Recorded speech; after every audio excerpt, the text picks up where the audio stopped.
What we're going to talk about today is okay. Let's stop here. My phone was on. All right. So, what we're going to talk about today is something called Radical Remissions. It is a book by Dr. Turner. Her name is Dr. Kelly Turner, and she's actually a PhD. And she did research where she interviewed over 1,000 people who had radical remissions from cancers, all different kinds of cancers, brain cancers, breast cancers, all type prostate cancers, all types of cancers. And so she wanted to see, and some of these people never did any conventional treatment, and some of these people did conventional treatment, and then they decided not to, and they had these radical remissions. Now, what she found out is that a lot of doctors, when this would happen, they go back to the oncologist, and she was so surprised that the oncologist wouldn't ask, "Hey, what did you do? How did you do this so that I can tell other patients how this is done?" Well, I'm not an oncologist, and I do see cancer patients, and I ask them, what did they do and how did they do this? And I haven't seen 1,000 patients. I haven't interviewed 1,000, but I've seen enough. And I know that if you take control of your health, you can, in some cases, I won't say in all cases, that radical remissions are possible. All right. I know someone, I was hoping to have a guest on. I'm not sure if she's having trouble. She's here. Her name is, okay. She's here. Well, let's go to her. Great. All right. So Tia, are you there? Yes, I'm here. All right, great. So this is Tia, and I met her through another patient who came, and she was one of my first cancer patients that I took care of. And I found out about her program, My Style Matters, where she provides support for patients. And so I'm going to go through these nine. I'm going to quickly go through these nine things that she went through, and you can tell me how many of these you did, okay? So one was radically change your diet. I know you did that, okay? Taking control of your health, making your own decisions. Don't let the oncologist scare you into a decision that you don't feel good about. Following your intuition, using herbs and supplements, releasing suppressed emotions, embracing social support, deepening your spiritual connection, and having strong reasons to live. You need to have something to live for if you're going to have a radical remission. So let's they said I should start with a story on this, but let's hear a real live story from Miss Tomlin Harris here. So the floor is yours, Miss Harris. Oh, well, good morning, and thank you for having me. I've been a little under. Okay. Oh, here we go. I think she may have some. Are you there, Miss Harris? Yeah, I'm here. Can you hear me? Yeah, I can hear you. Okay, awesome. Yeah, we can hear you fine. Awesome. Well, thank you for having me on your show this morning. You talk about radical remission. Rebel, we seem to be having problems. Okay. Oh, man. No. Okay. Dr. Taylor, your internet is dragging, but Miss Harris, you are doing wonderful. Okay, thank you. Awesome. Well, again, thank you for having me, for being on your show today. I'm really excited about just to be able to share, radical remission. And, you talked about those 9 things that we need to have. And I actually, as you were going through them, I started checking the box in my head because those were the things that I did. And one of the things I truly believe is the battle starts in the mind. I'm a 2-time overcomer of triple negative breast cancer.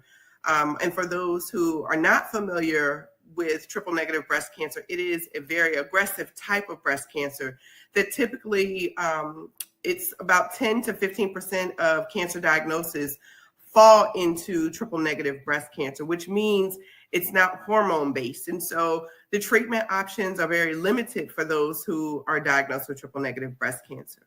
And so I was diagnosed the first time under the age of 40. And the second time it was right before the pandemic, and I was still battling during the pandemic. And the first time I was, as they say, scared straight. The doctor said 2 things to me: you don't have time, and it's aggressive. And so those things really had me fearful. And within about a week or so, I was in the chair getting chemo. The second time I was diagnosed with breast cancer or experienced a recurrence of breast cancer, which means it came back, I felt like I was a little bit more equipped. Now, I'm not going to say I wasn't fearful. I was afraid, but everything in me said, no, not chemo. No, not radiation. I did have surgery, but I had a radical remission experience where, again, I believe that the battle starts in the mind. And so I had to do a lot of work in my mind, in my faith, in my belief. Again, the fear was there. I'm human. And, that is a human experience to have the fear, but I had to find a way to press through the fear. And so, like I said, I did a lot of work on my mental health, making sure that I was strong enough in standing firm in what I wanted for myself, making the decision for myself and being okay with my decision. And like I said, I decided to forego chemo, and my doctors were talking to me about dying. They said, if you don't do chemo, based on what we know about triple negative breast cancer, you're not going to be here and you're going to die. And I said, you're right. I'm going to die. You're going to die. We're all going to die, one day, but I'm not going to die from cancer or with cancer. So we can stop having that conversation. But let's talk about, how I want to move forward with my healing. And so from there, I changed the way that I was eating. I went straight plant-based. I made all of my food from scratch. I would take everything with me. And I didn't tell a lot of people because from a faith standpoint, for me, it was, if you weren't really believing and standing with me in my beliefs and you weren't praying for me, I didn't want it to just be gossip for people to just, Tia, she got hit with a recurrence of breast cancer, but I needed true prayer warriors around me. And so I didn't tell a whole lot of people. And because of the work that I do, with My Style Matters, I'm the, founder and CEO of My Style Matters. I work with numerous cancer patients. And so I didn't want people to say, Tia, you know about this clinical trial. Tia, do this. Tia, do that. Because I knew and I understood science, but I was choosing to go a different route. And so I just chose to remain pretty quiet about it. But I continued to do the community work that I was doing, the philanthropic work that I was doing, and supporting other people in their journeys. And so about 3 months after I made my decision and after I heard the words, it's cancer, it's come back. When I went back to my doctor for my second scan, she said, it went from 5 lymph nodes to 3. And whatever you're doing, it's working. And so I said, whatever I'm doing, guess what? It is working. So I'm going to keep doing it. And so when you talk about radical remission, that is something that's so important. And a lot of people, when they come to me and they say, Tia, what did you do? I want to do what you did. And I have to ask them, are you ready to work?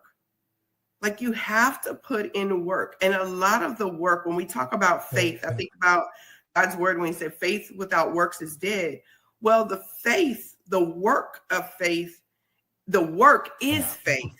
That's the first thing. It's having faith.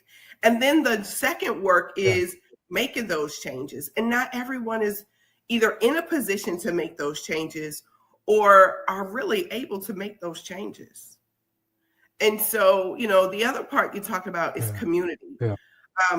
We've developed a community of support for women because that is so needed. And again, I hear so many times women will say, I wish I would have met you when I was diagnosed. I wish I would have known about you in the very beginning. Yeah. And a lot of times we suffer in silence and we don't connect with other people. We don't share. We don't seek the support that we need. And we really need the support, even if it's just to confirm something that we're going through and we're uncertain about what it is we're going through or a side effect that we may be experiencing. And so having a community of support is so key, is so critical. And that, when it comes to the stressors of being diagnosed with breast cancer, having that sisterhood, having that community of support will alleviate a lot of that stress that we may be experiencing.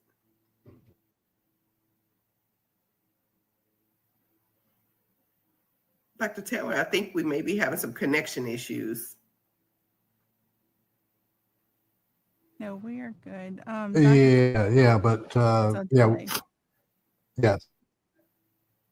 What's going on, Rebel? You have a delay in when we can hear you talking. There's like a 3-second delay. Is that just poor internet connection, you think? Yes. Okay. This is where I always do them, but hey, let's just push through it because this is just so important. If I have to do it again at another time, but let's just get as much as we can because I really want people to hear this. So, I can't control the internet in here, but if we can keep going, that'll be great because I know she has a meeting she has to go to. So go ahead, Tia. Yeah, so I was just saying, the things that you're talking about in terms of radical remission, it is so key and it's critical, whether you're making a decision to go the conventional route or not go the conventional route, these things that we're talking about are so critical to our healing. Again, there's the mind work that we need to do, the mental health work that we need to do, the forgiveness work that we may need to do. And it may not be just forgiving a person. It can just be forgiving yourself. Sometimes we blame ourselves for cancer, for a diagnosis of cancer. So there's just a lot of work that we have to do. And I'm a living witness that we can get through it. We can overcome, the disease. And I call myself, I don't say I'm a survivor. I say I'm an overcomer of the disease. So I think that's something that's just, what you're talking about is so important. And I hope that, all of your listeners are really tuned in to those 9 steps that you were talking about with radical remission, and definitely get the book, to learn even more, because this information, there's just work, whether you've been diagnosed with a disease or not, it's just work that we need to do.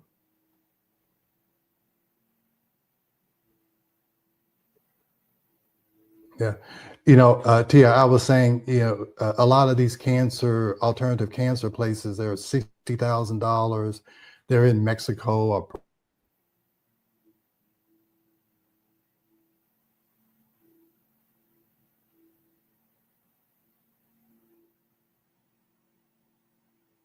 And they're difficult for other people to, not everybody has that kind of money to get there. What would you like to suggest to help people? You've given us so many options, and I'm so glad things are going well for you. Thank you. In terms of the options, that I would say, again, the very first thing, I truly believe that the battle starts here. It starts in our mind. So we have to take a step back and say, what are we saying to ourselves? What's that self-talk? Is your self-talk negative or is it positive? I truly believe that there's power and life in our words. And so what are we saying about ourselves, about, whatever we've been diagnosed with, whether it's breast cancer, ovarian cancer, prostate cancer,